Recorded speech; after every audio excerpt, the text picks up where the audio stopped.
Do you ever get the feeling that something is off? That there's a sort of ill wind in the air?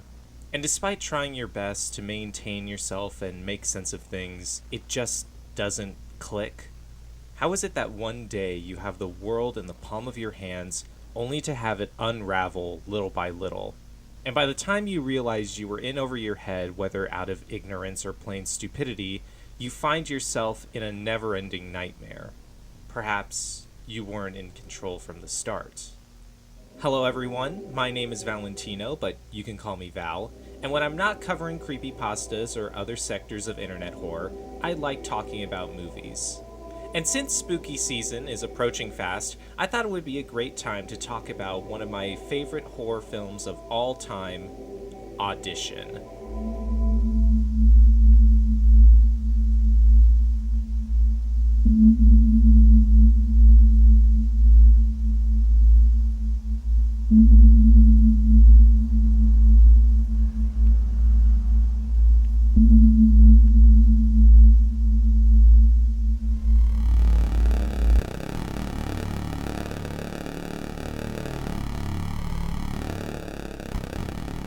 Personally, I find J-horror very fascinating and something that I gravitate towards for various reasons. This is mainly because of how I find a lot of the thematic elements to be very different when compared to a lot of Western horror.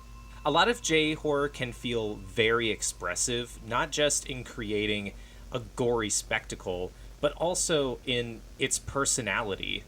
If you take a look at a lot of the classics such as Hausu, Onibaba, and Kwaidan, they feature an amazing balancing act of telling effectively scary stories, but also sneaking in moments of humor and colorful characters that pop out and shine through the doom and gloom, or in some cases, oddly complement it. It's something that not only makes these films oddly approachable and, dare I say, relatable, but also makes the narrative feel more complex as a result.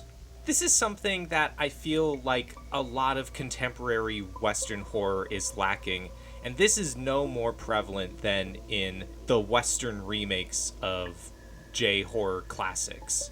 Like, you look at the remakes of The Ring, The Grudge, Pulse, One Missed Call. These are just a few that try their best to capture the magic of the originals, only to miss the mark entirely. I believe this is because a lot of Western filmmaking just isn't harmonious with the source material. And you know what? It is what it is. I just hope that Hollywood would stop bastardizing these works and work on something more original that's in their wheelhouse.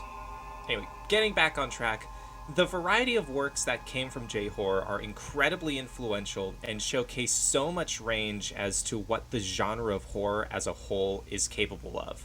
I could spend all day talking about its notable works in psychological horror, the supernatural, the folklore, the kaiju monster films, the zombie films, the gore, oh god, the gore, the anime, the manga, the video games, and so on.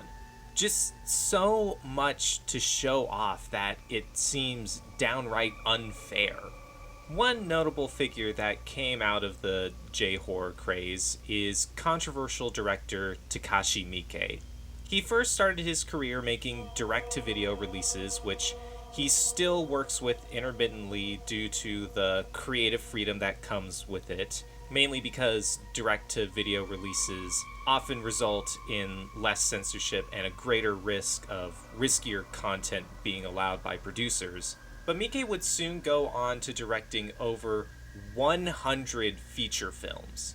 He gained a lot of notoriety from a lot of his work showcasing a heavy amount of violence and difficult to stomach subject matters. For example, when he released Ichi the Killer, one of his most well-known works, it garnered so much controversy that multiple countries outright banned the movie. But out of all the works he has under his ever-expanding profile, the one that sticks out to me the most is 1999's Audition. Even though Audition is arguably Miike's most popular work, and not to mention the film that helped put him on the map, it's actually hard to talk about without giving away some of the magic.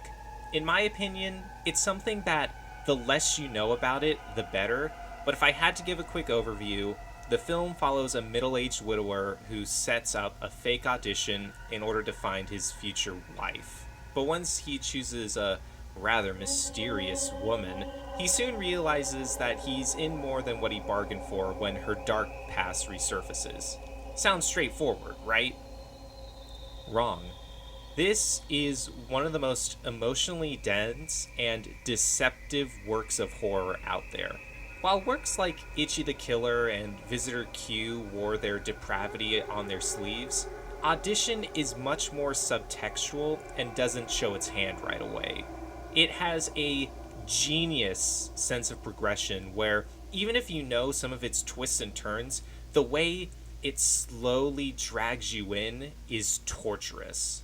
It is a film that is out to actively mess with you, to build you up with a false sense of comfort, but then displaying some cracks in its pretty little picture, little by little, until it pulls the rug and shatters any semblance of control.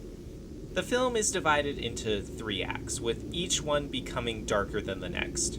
In this video, I will go over these acts to showcase how this film manages to effectively deceive the audience, what it's going for in terms of a deeper message, and moments that stick out to me in particular. I honestly cannot wait to talk about this, so let's get right into it. This is Audition.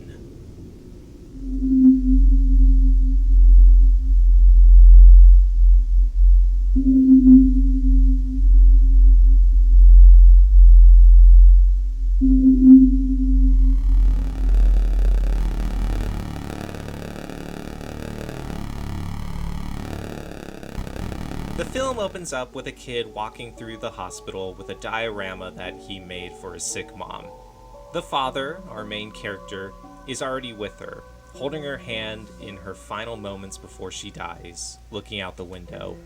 As the angelically melancholic music kicks in, the son walks in saying that he brought something for his mom, with the father looking as if he's just barely keeping himself composed. This simple setup is brief but important when regarding the overall look and tone of the film. The dramatic lighting and setup makes this scene look like some sort of climax to a soap opera. The way we see Shigeharu mourn over the loss of his wife, paired with the angelic score and fuzzy image, paints our main character in a sensitive light, and I'm not talking metaphorically. It tells us that he's someone who deeply cares for his family, even in times of hardship. This is further reflected 7 years later when we see him happily fishing with his son, who are dishing out quips to one another. During dinner, the son tells his father that he doesn't look too well and wonders if he ever thought about marrying again. Shigeharu remarks how that question feels out of the blue, but remains silent at the dinner table, appearing to be in deep thought. We see that he works for a production company and is clearly feeling lonely. Before he leaves, a co-worker mentions that she's getting married, to which Shigeharu coldly congratulates. He then meets up with his friend who works as a film producer. They spend their time at the bar, complaining about work. After hearing a group of women loudly chatter in the background, Yusahisa goes full misogyny mode and states how, there aren't any nice women in town anymore, and Japan is finished because I can't find a decent woman that respects me. Yeah, bite me. This prompts Shigeharu to bring up how he wants to get married soon, mainly because of his son pointing out how worn down he looks, as well as some of his desires and preferences with women. Basically being a, if it ain't snowing, I ain't going kind of guy. Yusahisa, tapping into his sleazy producer mindset, brings up the idea of using an audition for an upcoming project as a way for Shigeharu to meet and talk with a wide variety of women, as well as getting closer to potential candidates to marry him. They talk through some of the details and possible strategies when approaching the audition. I see fresh and fit were probably taking notes from this, and after agreeing to go through the audition, an ad is played over the radio for said audition, giving a motivational speech of stardom. 信じられないことって起こるものなのよ。あなたが少しだけ勇気を出せば。どんなスターにもデビューする前の時間がある。ヘップバーンもジュリア・ロバーツもその時はヒロインになる前の自分を生きていたんです。そう、あさってのヒロインたちはあなたと同じ時間を生きています。Shigeharu listens to this over the radio. Meanwhile, we see a little girl in her room also listening in. We cut to a later time and see Shigeharu going through different acting applications. It seems like that radio ad really outdid itself. At one point, while digging through the mountain of applications, he looks at the framed photo of his wife and turns it away from him. After spilling a bit of coffee, he picks up one of the applications and sees a photo of Asami. Right away, he is enchanted by her appearance, I wonder why, and what she has written in her application. Shigeharu decides to go out for the night, but not before running into his son and a girl that he brought home with him. They have a light-hearted interaction, nothing all too special, though I'd love to join their study group on dinosaurs because, yeah.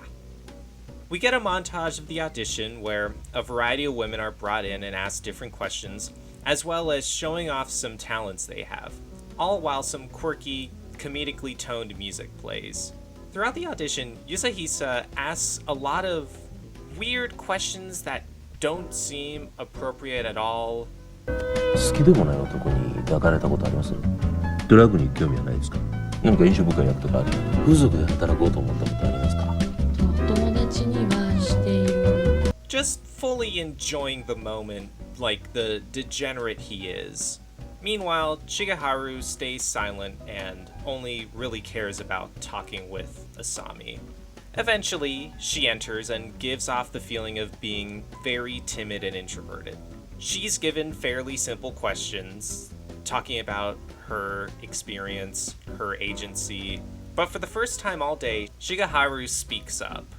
He talks at length to Asami about a passage she wrote in her application, how giving up something most important is similar to accepting death, and reflects how her writing struck a chord with him.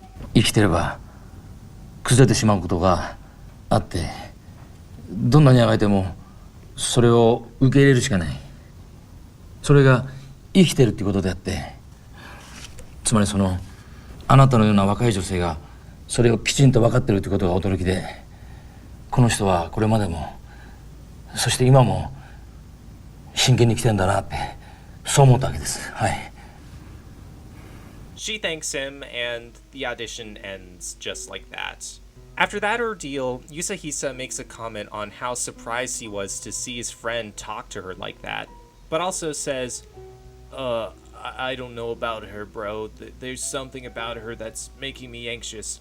But Shigeharu's all, I can fix her. Shigeharu calls her and asks if they could meet up, totally professional, I'm sure. But just then, Yusahisa rings him up and tells him that Asami basically has no agent since the person she referenced went missing 18 months ago. Once Shigeharu and Asami meet up, they clear the air on this confusion, with Asami confessing that she never met the agent in her life and only referenced him to make herself look better. Shigeharu seems to understand and take it relatively well, and they continue on with their day. As they wrap things up, Asami asks if they could meet up again, and Shigeharu agrees. And there's some cutesy romantic dialogue given here and there, nothing too special to write home about. And yet, despite these innocent scenes of the cast engaging in small talk with one another, there's just something about the overall atmosphere that's rubbing me the wrong way. There are moments where things become too quiet, making some key moments seem so cold and distant. It almost feels like the film itself is closing itself off and hesitant on opening up to the viewer. In fact, this uneasy feeling starts to fester this early on when we get a scene where Yusahisa showcases concern over how her background is full of dead ends and insists that Shigeharu pumps the brakes. And if this guy, of all people, is sensing something weird, something is off. And then there's the two moments that follow where Shigeharu has some unassuming altercations with the women in his life, in this case being his housekeeper and his co-worker from earlier. During Shigeharu's day off, the housekeeper mentions how, you've been really busy recently dealing with work and family, but then she also drops a bit of a cryptic line that comes back later where she mentions how a man needs a woman to support him or he'd exhaust himself. And then there's the co-worker who says that she's going home for the night, but even after being dismissed, she stays idle for a moment while Shigeharu continues working. And by the way, this is also an appropriate time to mention that while Yusahisa is basically a slime ball, Shigeharu has some moments where the more you look at it, the more it paints him in an unflattering light. Like, keep in mind, this is the guy who agreed to go through with setting up this fake audition, which on paper is pretty scummy when you think about how they bring in so many women with different dreams and aspirations, and give them false hope in order to make this guy feel better about himself. Yeah, it doesn't sound so charming now, does it?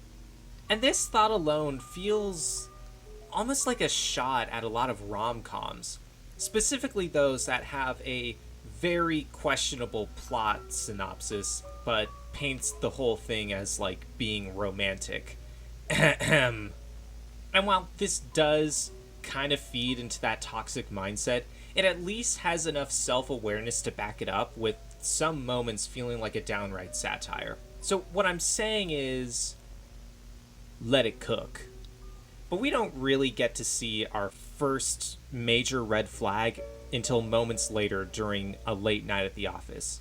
After that slightly odd moment with that co-worker that I mentioned earlier, Shigeharu finishes up his work in the office. Meanwhile, Asami sits near her phone like a hawk. After a bit of pondering, Shigeharu calls the phone. As the phone rings, a sinister grin slowly creeps across her face. And if that wasn't enough, this happens.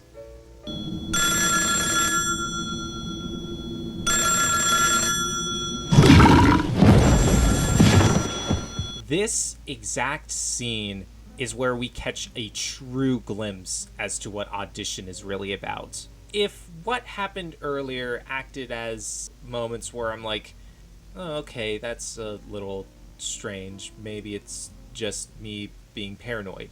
But this moment, with that damn smile and that damn bag jumping around without warning, feels like a slap in the face. We see Shigeharu and Asami go out on a couple more dates, where Asami begins to open up to him and talk about herself. She talks about her family living a normal, healthy life and how she works at a bar called the Stone Fish. Shigeharu breaks the news to her that the film she auditioned for is getting canceled. Asami doesn't seem to mind all that much. If anything, she spills her guts to him about how happy she is that she met him, just gushing over him to such a degree that it feels out of pocket. They catch a cab in the evening with smiles on their faces, looking all peachy and cutesy looking. Shigeharu talks with his son about going out with Asami and plans on proposing to her soon. And the son remarks with, "Oh, nice. Look at you, young lover, you." A bit of time passes and Shigeharu and Asami go to a fancy hotel surrounded by nature, looking like the totally normal couple they are. When night falls, Shigeharu discusses plans on what they could do while they're here, but Asami has other plans. Asami lays in bed naked, revealing the burn scars she has on her body, which she claims happened when she accidentally burned herself as a child. This moment is Asami at her most vulnerable, exposing herself to Shigeharu as an act of showing her trust in him, which is only amplified when she tells him to love no one but her, to which he agrees. Without bringing up the proposal, mind you. After waking up, Shigeharu finds himself in bed alone and gets a call that Asami left in the middle of the night. If you're taken aback by how quickly the relationship has progressed in a short amount of time, congratulations on not falling into the film's ploy. Yet. See, while things have been feeling somewhat sentimental, it's the way it's expressed through the film, and especially following that bag scene, just feels so hollow. At this point, it's confirmed that something strange is going on, and that there's something significant that's being locked away that's just slowly but surely clawing its way to the surface. And the moment that Asami vanishes from the hotel is where the film really does take a dark turn.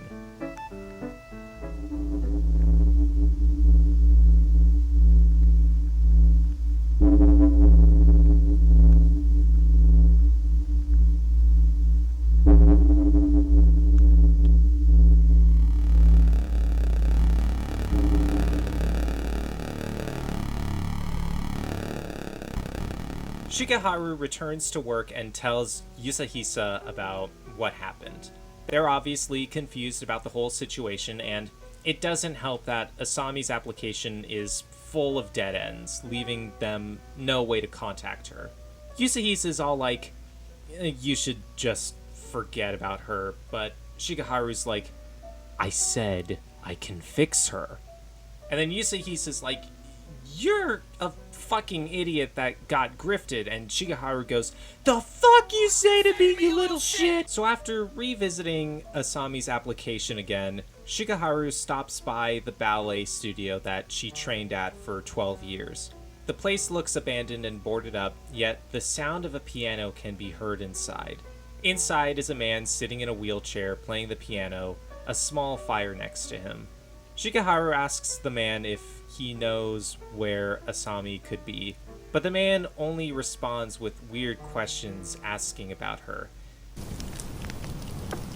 あの女の声を聞いたのか。どういうことでしょうか。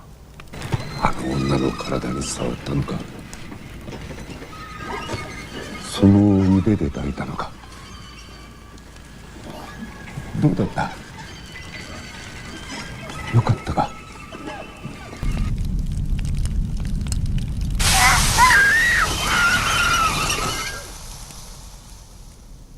あさみ。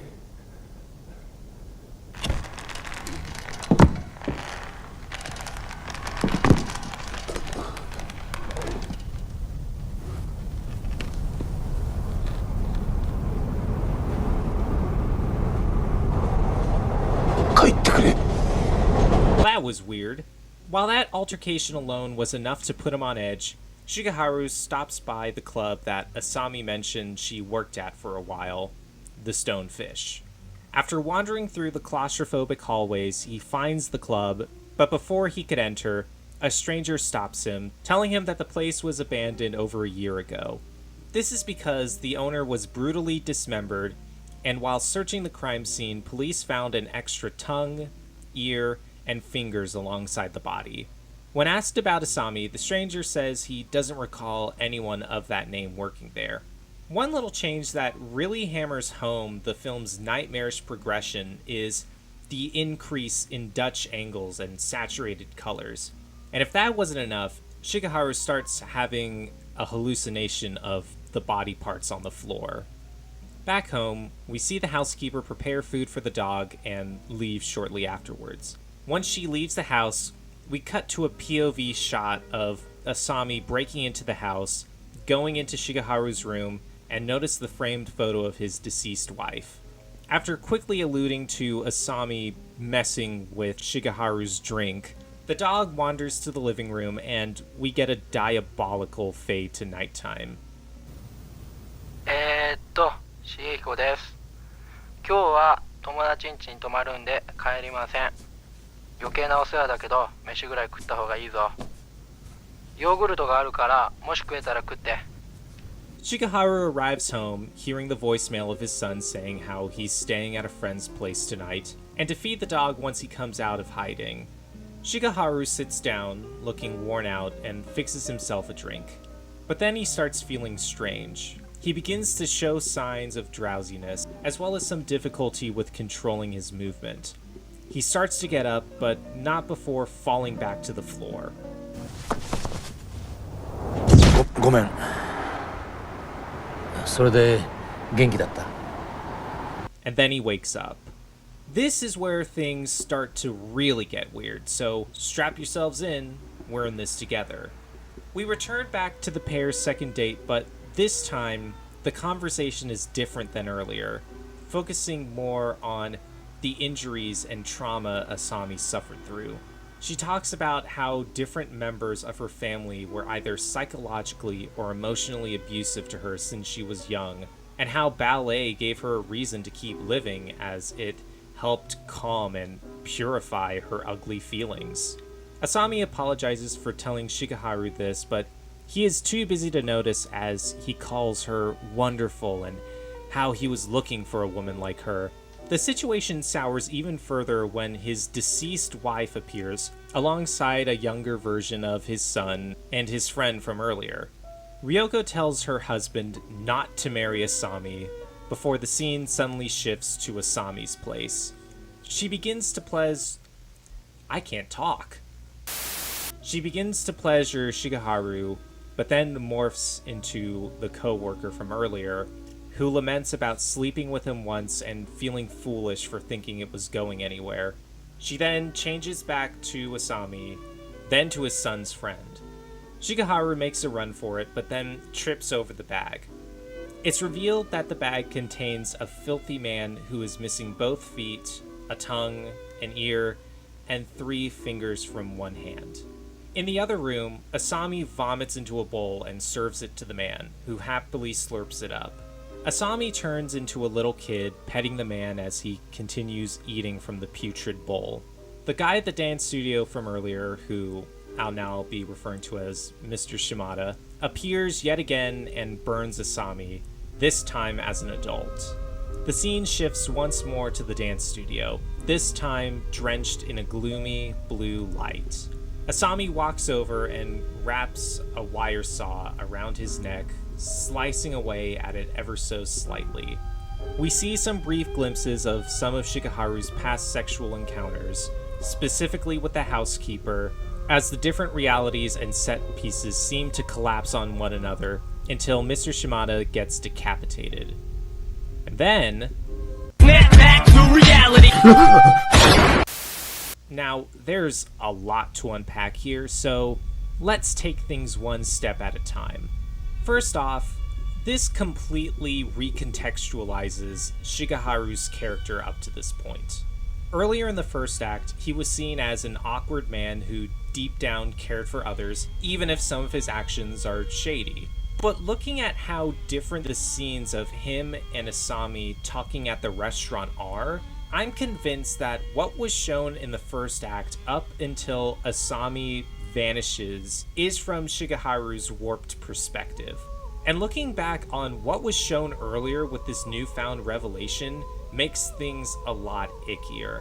I made a straight comment earlier about the opening scene feeling like some sort of soap opera that portrays Shigeharu as a vulnerable man. I believe it's no coincidence that introduction to his character is performative. The whole romantic mood of the first act feels like Shigeharu being in denial and convincing himself how things are running smoothly and how he's going through a wacky yet sentimental journey of finding the woman he loves, when in actuality that's just a front. If anything, he's just a lonely man who teamed up with a scumbag producer to set up a fake audition in order to talk with women because he's too awkward to put himself out there. In fact, he didn't even say a word to any of the women during the audition, and only spoke to the one that resembles his dead wife and appears to be completely vulnerable, so it could give him a chance to sweep in like Prince Charming. And again, looking at the contrast between the conversation he has with Asami on those dates, from her family being completely normal to abusive monsters, it seems like he's blocking out any of the negatives that would drag him away from this fantasy land he's cooking up in his brain, much to people's dismay. So seeing him go down this rabbit hole of digging through Asami's past before passing out is basically his fantasy coming undone. He's no longer in control of the narrative, and the hallucinations he sees only act as a reminder of how cooked he is. Secondly, we need to talk about the relationship he has with the women around him. The hallucination he has in Asami's place with the variety of different women clinging on to him showcases his sexual fantasies and guilt over the different women in his life. How he basically took advantage of Asami's vulnerability in a weird sort of power dynamic. How he had a one-time fling with his co-worker and broke her heart when it didn't go anywhere. Not to mention how she still sees him at work, only further twisting the knife. How he has some intrusive, perverted thoughts about his son's friend, which, by the way, who knows if there's anything going on between them. It even alludes to him having sexual relations with the housekeeper, making the words come out of her mouth take on a much different meaning.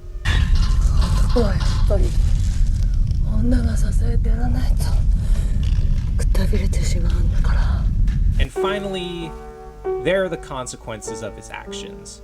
The mutilated man and Mr. Shimada feature in the most harrowing moments of this hallucination, to which these men suffer at the hands of Asami, and honestly, well deserved if I do say so myself. And as his world comes crashing down upon him, it doesn't take a mathematician to know that Shigeharu is in for a world of hurt. But if there's one question to ask, it's this. How was Shigeharu seeing these hallucinations in the first place? Well, have we considered that director Takashi Miike himself is playing a sort of omniscient role in this movie? Think about it. The first act is taken over through Shigeharu's perspective on how events play out, but as the film progresses, Miike takes a stronger hold of the narrative through Asami and makes this character suffer through the consequences.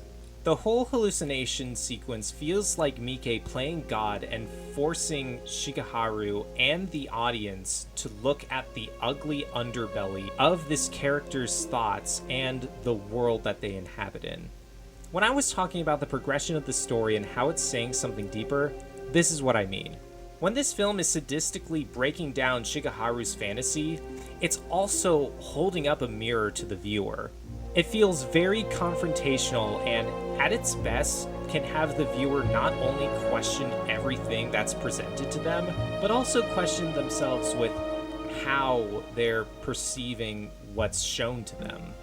It's just such a sadistic yet ingenious way to break down the viewer in a similar way it does to the main character.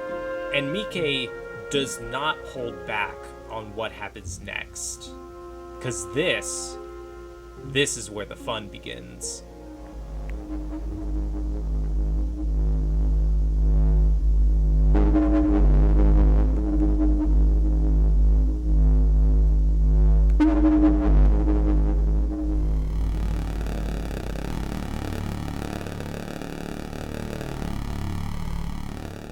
As Shigeharu lies on the floor, he turns to see Asami shifting around in the other room.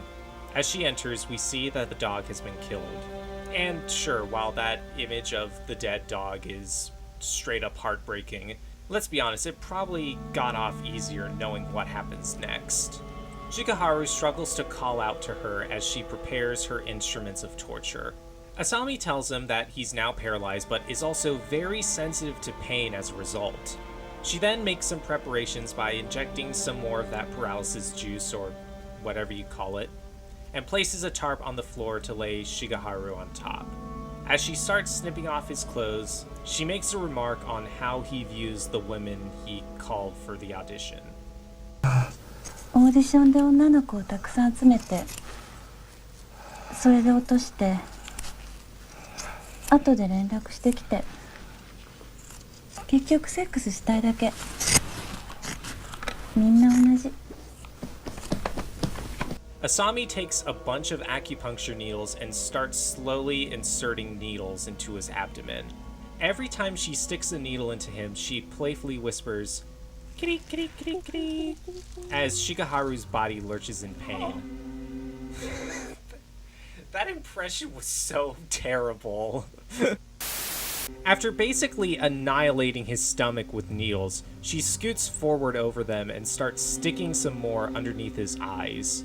While Shigeharu's writhing in pain, Asami states how only through pain and suffering do you understand yourself and how your mind works. Asami then brings up the son and the possibility of having him suffer as well, and when Shigeharu softly pleads to her to not touch his son, Asami laments how he didn't mean it when he said that he would only love her. 私には本当にあなただけしかいないのに、あなたはいろんなものを持っているのね。私はその中の一部になるなんて嫌です。私の全部をあげても、あなたは私の全部にはなってくれないのね。みんな同じね。This moment is probably the most honest she's been throughout the whole film. Asami is someone who truly lived a life of hell, all alone with only her thoughts to keep her company. In her mind, she has nothing else to lose, but even if she were to give all her love to someone, she couldn't really relate with someone who lived a normal life, specifically with, I hate to say it, but performative males. Even if you were to label her worldview or rationalizations as the ramblings of an insane person, in the end she's still a living human being that's been through a nightmarish upbringing, who based on how she was treated believes that the best way through understanding oneself is through suffering, and technically she's not wrong looking back at the revelations we had with Shigeharu earlier on. Now, is this theory perfect? Probably not. There's a bit of a gray area with her, but what I'm getting at is that there's so much more to her character to explore without simply labeling her as a psychopath. Asami then starts wrapping a saw wire around his feet and starts slicing through it. And you hear everything from the squelching flesh to the wire rubbing against the bone. And once it slices through, Shigeharu gives off a suppressed scream while Asami looks at the dismembered foot with a joyous expression on her face. She then throws the foot against the glass door and goes to work on the other foot. Before I continue, I have to take a moment to talk about how amazing this torture scene is. This scene lasts for 15 minutes, and you feel every agonizing second of it. And while it's so brutal to watch visually, the true star of the show is the sound design. You hear every needle, every preparation, every movement of the wire saw, and it is stomach churning to listen to. Like, to this day, I still wince every time I go back to it. And going back to the theory I have of Mike acting as an omniscient view to the story, I believe it was confirmed by the actress that played Asami that Mike was really excited about shooting this scene. And I think that reflects with the way that Asami tortures Shigeharu in such a playful manner. I mean, look at her face. She is basically swooning while sawing through his foot. It's such an effectively sickening payoff to the amount of restraint that was shown prior, only to come out in full force. It's like a cathartic fuck you to the audience who made it this far and rooting for Shigeharu to come out victorious. It's honestly beautiful. and I love it so much. By the end of the torture scene, Asami makes it about halfway through cutting his right foot off before there's a knock at the door. It's the son, and he starts walking through the house with his typical upbeat attitude until he stumbles across his father, who's now a bloody, broken mess sitting in the middle of the living room. And right before Asami is about to attack him, Shigeharu wakes up.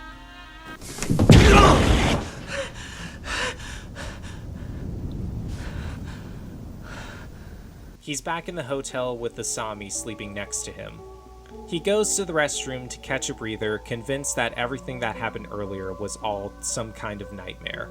He then listens to Asami saying that she accepts his proposal and feels like the happiest woman in the world. Surely everything is all right, right? Kitty, kitty, kitty, kitty, kitty. Psych! That's the wrong number! Back to this scenario, Asami jumps out and sprays something at the sun, but he retaliates and starts running for safety. Shaken, but not stirred. He trips at the top of the stairs, to which Asami starts heavily spraying him, but he overpowers her by kicking her down the stairs, to which she instantly breaks her neck. As Shigeharu continues writhing in pain on the floor as his son calls the police, Asami repeats the words she said to him on that date a long time ago. またこうしてお会いできるなんて思ってなかったので、すみません、枯れてしまって。今までずっと一人で頑張ってきたけど、私には相談できる人がいなかった。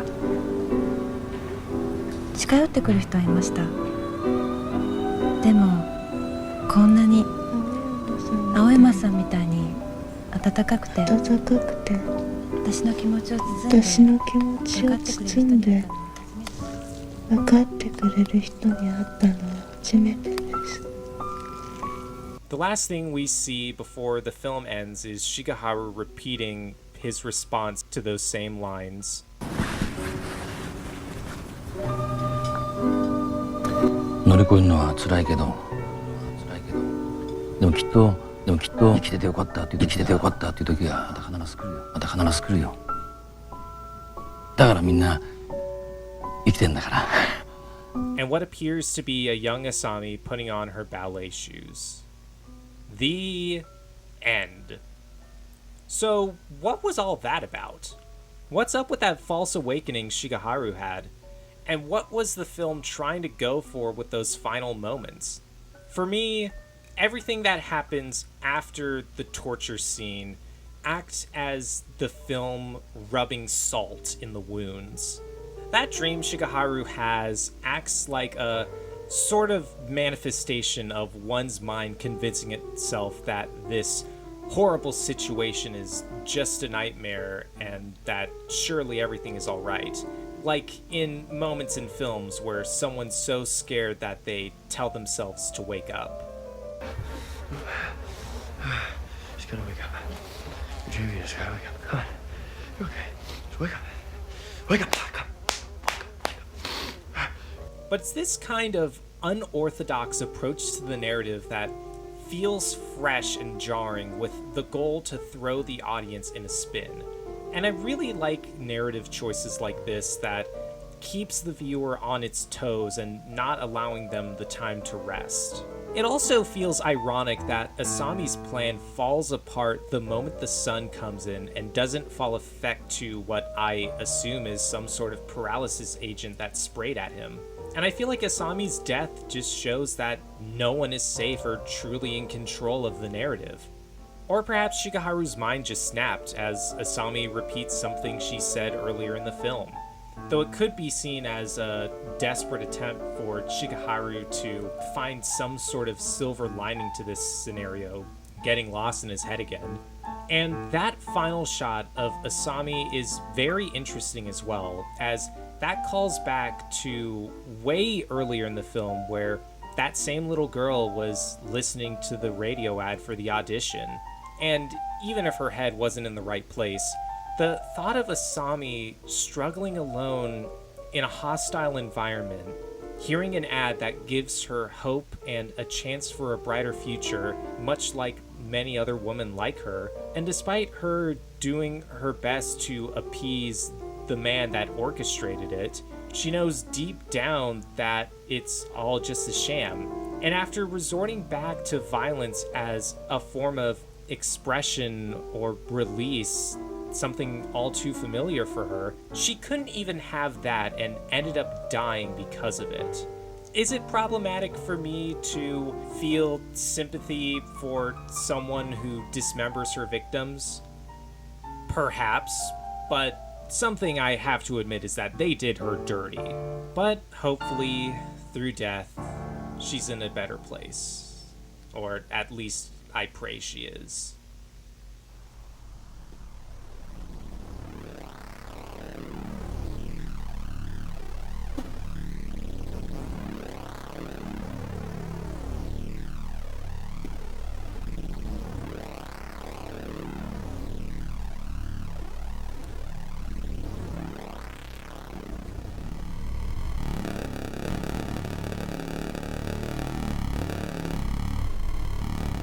Well, I've been talking nonstop for a while now, but there are still some final words that I want to say. Overall, Audition is an amazing work of art that deserves to be talked about alongside some of the other greats in horror. It's psychological, it's creepy, it's violent, it's emotionally detailed, and it's very unique in how it tells its story and how it reveals information over time. Something like this could have been taken in a more straightforward route, but that would honestly kill the magic in what it's trying to say about power dynamics, gender roles, and the public's perception of romance and violence. The way it shifts around in tone and the way ideas and moments are reintroduced and dissected feels very calculated, and I love how it toys around with the audience and never lets them predict what happens next, unless, I don't know, you're an abomination or whatever. And I love it when movies keep people guessing and allow them to discover new things upon multiple rewatches. And Audition pulls this off expertly, albeit in a pretty cynical fashion. Its use of narrative deception is truly unmatched and truly makes this a one-of-a-kind experience.